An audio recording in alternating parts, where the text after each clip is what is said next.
Olá, sejam muito bem-vindos a mais uma live aqui no canal Masato Advocacia. E hoje nós vamos falar sobre um tema muito legal, que na verdade, por que eu trouxe esse tema aqui para o canal? Sobre os professores, a aposentadoria dos professores dos institutos federais. Gente, nós temos vários professores dos institutos federais espalhados pelo Brasil, que são clientes aqui do escritório, e nós trabalhamos bastante com esse público.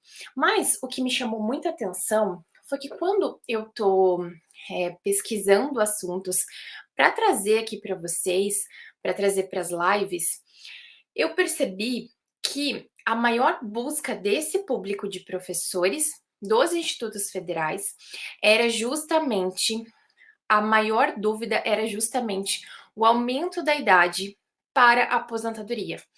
E eu, então, resolvi, né, com base também no conhecimento e nos clientes que nós atendemos aqui no escritório, resolvi trazer esse vídeo para vocês, professores dos institutos federais aí espalhados pelo Brasil. Então, nós vamos falar hoje sobre a aposentadoria desses professores, tá? Que são aqueles professores EBTT, né? Que são lá do ensino básico e tecnológico, tá? Técnico e tecnológico. Então, nós vamos falar sobre isso. Mas antes de começar nosso assunto de hoje, se você ainda não é inscrito nesse canal, por favor, já se inscreva, ative as notificações. Nós temos vídeos sobre professores e sobre a aposentadoria toda semana aqui no canal. Então, se inscreva, ativa aí as notificações, compartilha com os amigos professores que precisam saber disso, precisam saber como que ficaram as novas regras após a reforma, qual que foi esse aumento da idade, o que deve ser feito e tantas outras questões que nós vamos falar aqui também. Importante falar que a legislação que alterou a aposentadoria desses professores de institutos federais foi a emenda constitucional 103. E ela alterou também, né, de todos os servidores, professores e professores de outras instituições também, que não dos institutos federais, mas aqui só se aplica, né, essa regra especial só se aplica para esses professores que atuam em ensino básico. Aqui a gente exclui, né, professores concursados, aí servidores públicos, que são de nível superior. Então a gente não considera para essa aposentadoria especial aqui. E no final eu vou falar um pouco mais para vocês o que também tem sido muito comum entre esses professores de terem outros empregos, né? Outros trabalhos anteriores e até mesmo concomitantes a esse cargo de professor dos institutos federais. E eu vou falar um pouco para vocês o que seria uma solução aí para esses casos, tá? Então eu vou compartilhar com vocês aqui o nosso material. Nosso slide, né?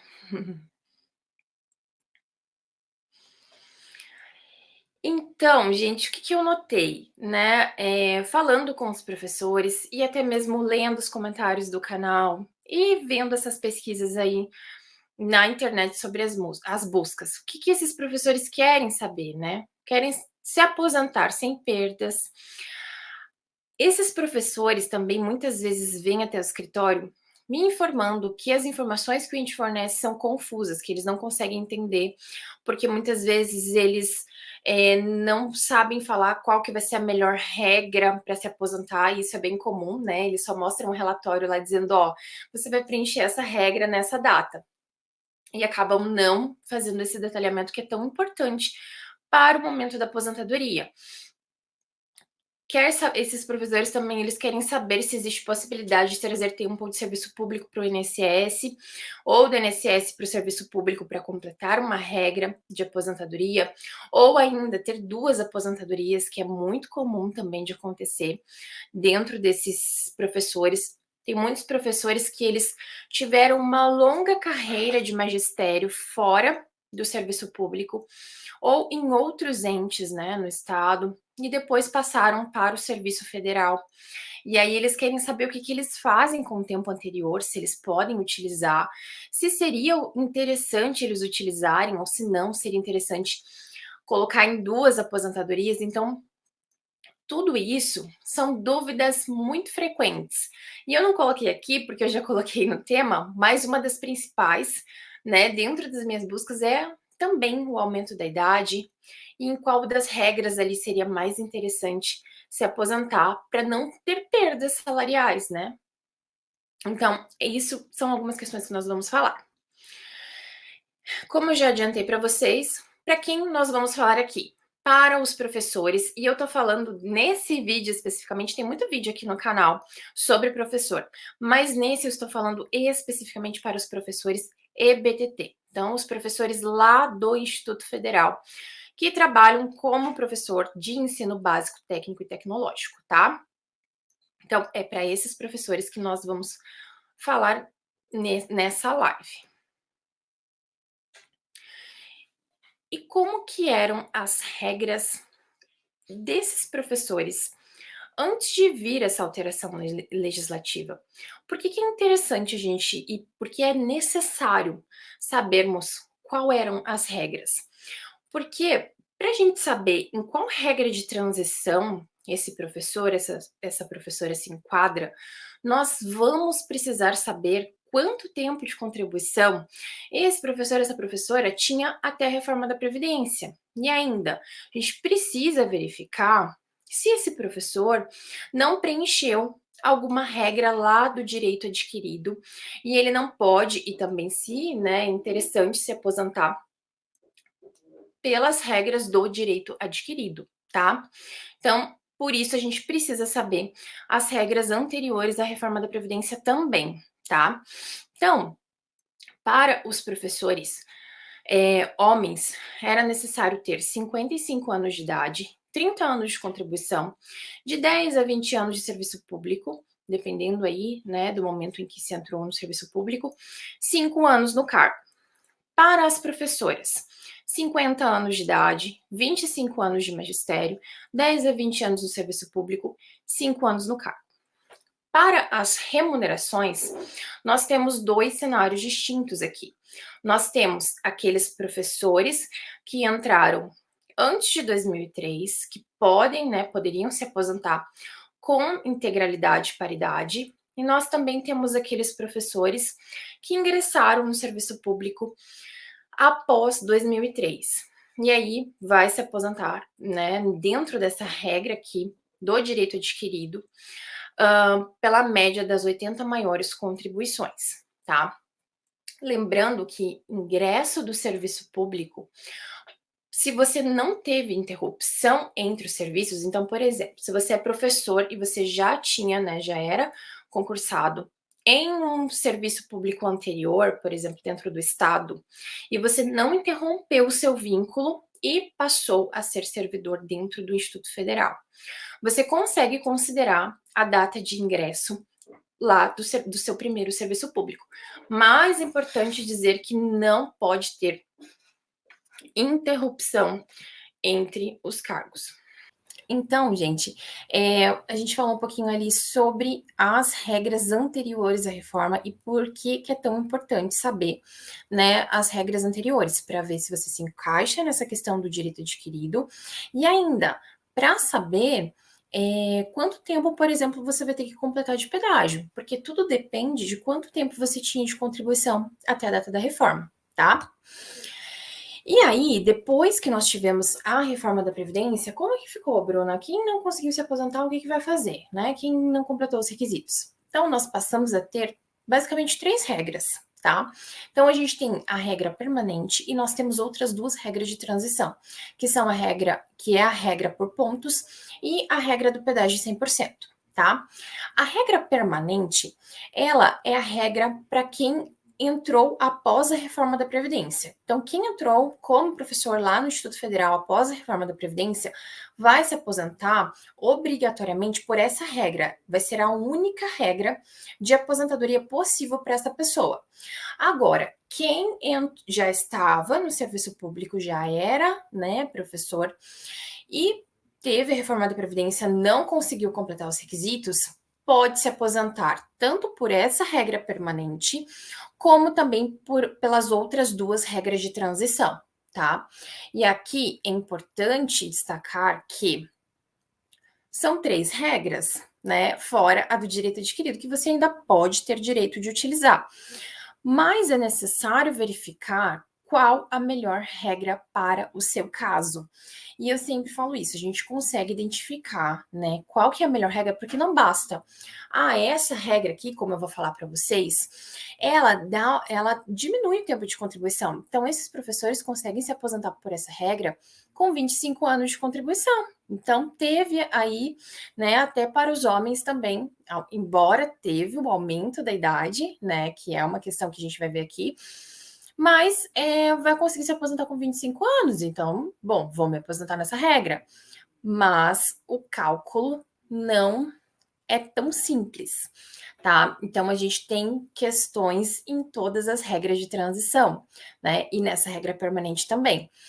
Então, para analisar qual que é o melhor cenário para o seu caso, é necessário fazer um planejamento previdenciário da sua aposentadoria para você identificar, né, quais são os momentos de aposentadoria que você pode ter direito e qual valor você vai se aposentar com cada uma dessas regras, tá? Então é muito importante falar isso.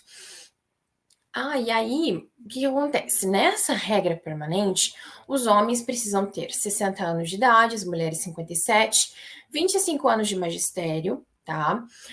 Lembrando que pode sim juntar tempo de magistério de atividade anterior, né? Se trabalhou lá como professor particular, desde que ensino básico. Pode juntar tempo para completar, né, os requisitos de tempo de contribuição. E tem que ter 10 anos de serviço público e 5 anos no cargo. O cálculo dessa aposentadoria, que como eu falei para vocês, ele não é dos melhores, tá? Por quê?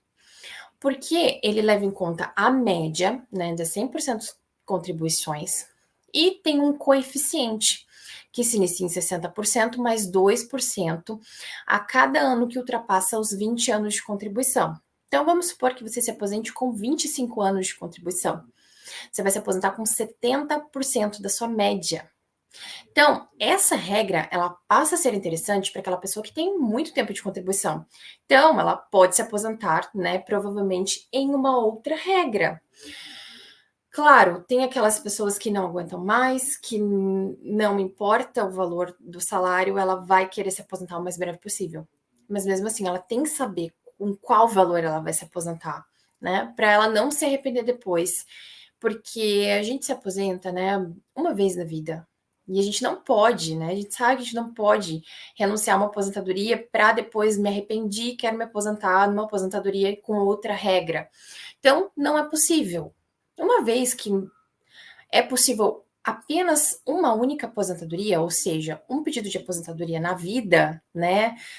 Não que uma aposentadoria só, mas um pedido de aposentadoria na vida, esse pedido deve ser muito bem pensado, tá? Então é por isso que eu quis trazer essa alerta para vocês.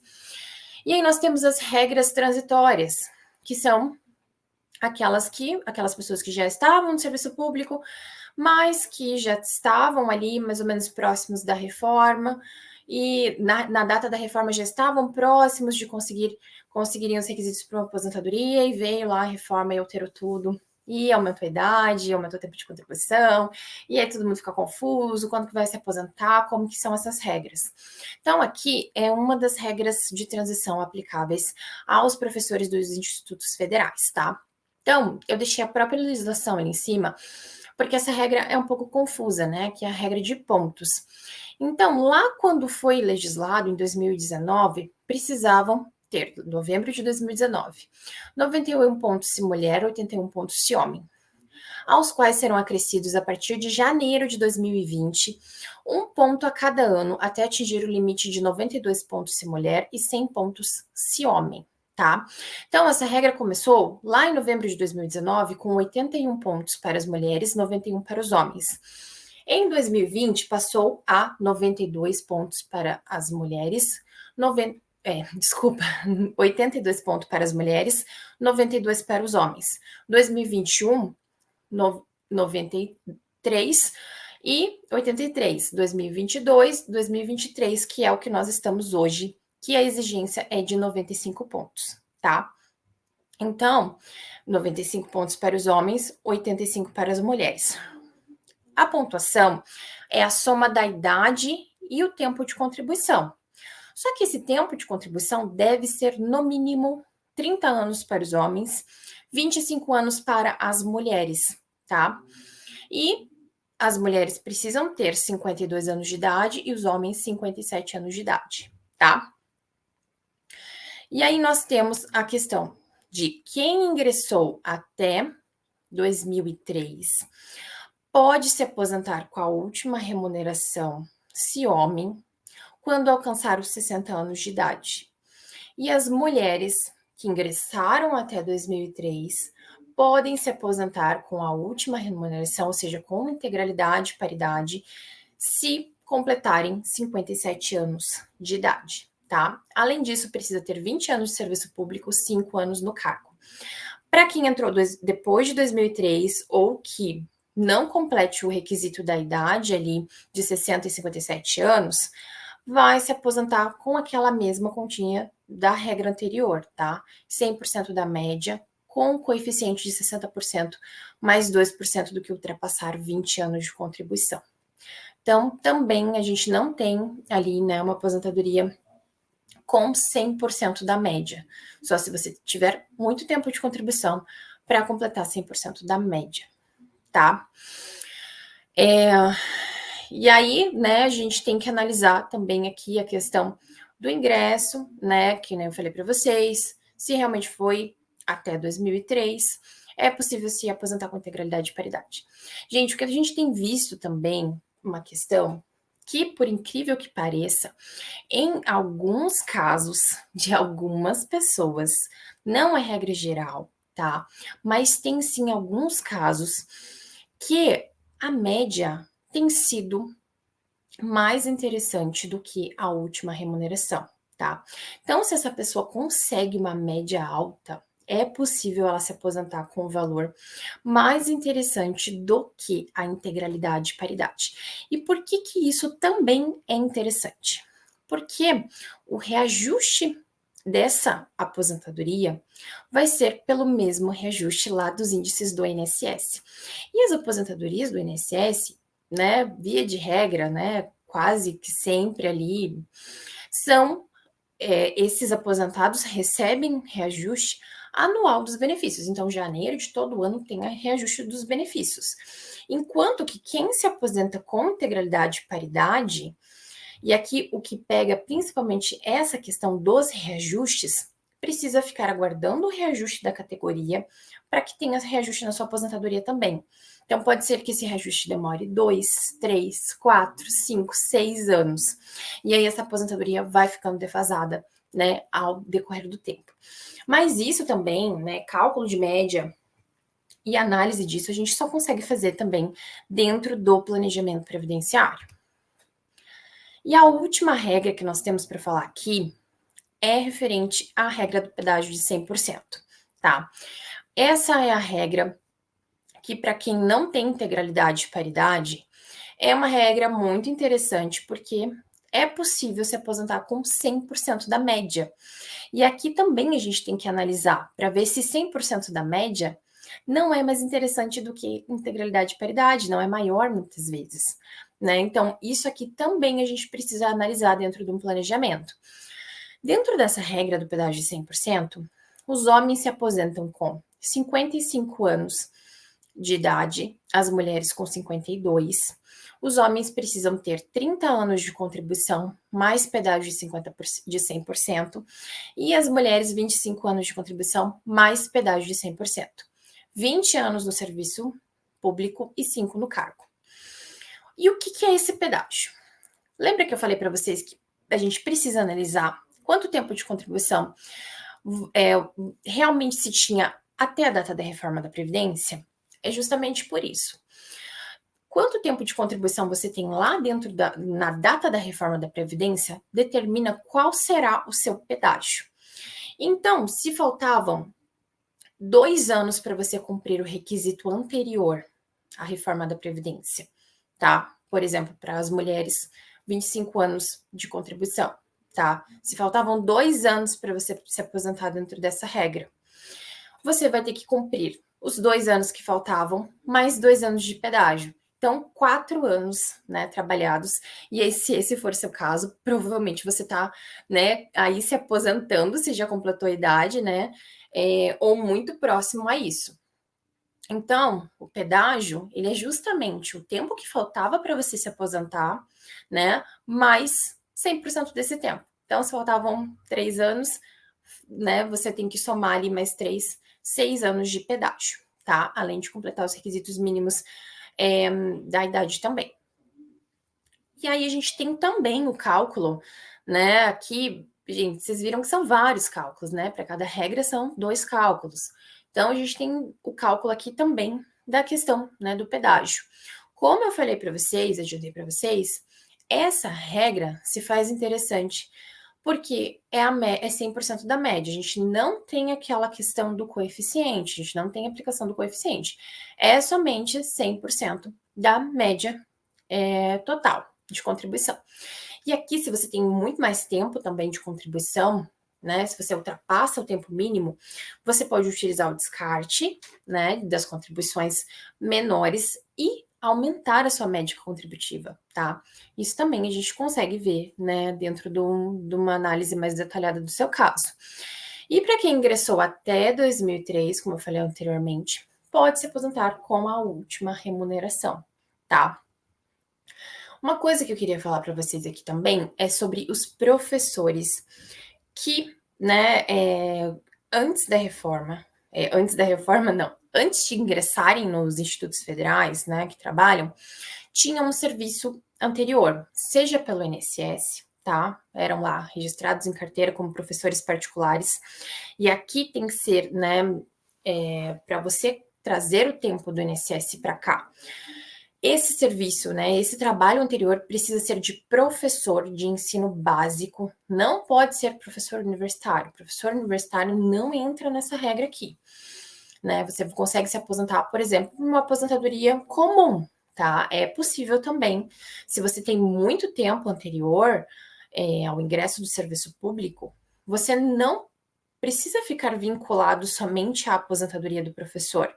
Embora ela traga requisitos menores de idade de tempo de contribuição, dependendo do caso, você não vai conseguir alcançar isso aqui tão cedo. Então, você vai precisar trazer o seu tempo de contribuição e se aposentar pelas regras comuns, né? Pela regra do servidor não professor. E a gente vai ter um aumento do tempo de contribuição, né? Também. Mas, dependendo do caso, e eu já tive clientes aqui no escritório que essa era a única opção, se aposentar pela regra comum, não de professor, porque senão, para a regra de professor, ia demorar muito mais tempo. Então, é uma possibilidade também. Ou se você tem tempo lá no INSS, que é exclusivamente de professor em ensino básico, você pode também somar esse tempo aqui, tá? Só que muito cuidado com as averbações. Eu já fiz um vídeo de averbação aqui, mas a gente tem que ter muito cuidado. Por quê? Porque nem sempre compensa você averbar o seu tempo total lá do INSS ou de outro regime, né? Do estado, do município que você trabalhou, nem sempre compensa. Muitas vezes, e a gente só consegue analisar isso aqui analisando caso a caso, você consegue deixar o tempo lá, ter uma aposentadoria no INSS e trazer parte do tempo para o, né, o Instituto Federal, por exemplo, é o que a gente está falando aqui, e conseguir cumprir o requisito de uma aposentadoria mais rápido, tá? Mas não faça a verbação sem antes fazer um estudo do seu caso, tá? Porque aí fica muito mais complicado e se esse tempo for utilizado, né, dentro dessa aposentadoria, for utilizado para progressão, você não consegue fazer a desaverbação e aí fica muito difícil de fazer tudo isso. Então, é necessário que faça esse estudo bem detalhado antes, para saber se compensa ou não compensa fazer a verbação de tempo de contribuição para, né, o Instituto Federal. Gente, é isso que eu queria falar com vocês hoje, né? O nosso vídeo ficou um pouco cortado, porque a gente teve ali um problema na gravação anterior, mas eu vou juntar os dois aqui, tá? Pra gente não perder ali a introdução, que também foi bem importante, tá? Então, se você entrou depois na live, eu vou subir o vídeo depois na íntegra, né?